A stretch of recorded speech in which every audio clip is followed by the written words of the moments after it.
গিন্নি তুমি আজকে অত খুশি রিল বানাচ্ছ? আরে আমি খুশি হব না? তুমি জানো আমার অন্নপূর্ণা ভান্ডারে 3,000 টাকা ঢুকেছে। কি বলছো গিন্নি তুমি?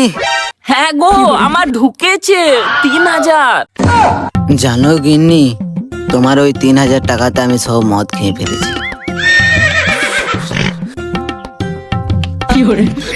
বলো আমি ঠিক করিনি? কি বললি বারো বিধু? আমার 3,000 টাকাটা তুই মদে উড়ুন দিলি। দেখ তবে আমার 10 রূপ। তুমি জাগো জাগো দুর্গা, জাগো দশ প্রহরণ ধারি। গিন্নি আমায় ক্ষমা করে দাও, আমার ভুল হয়ে গেছে।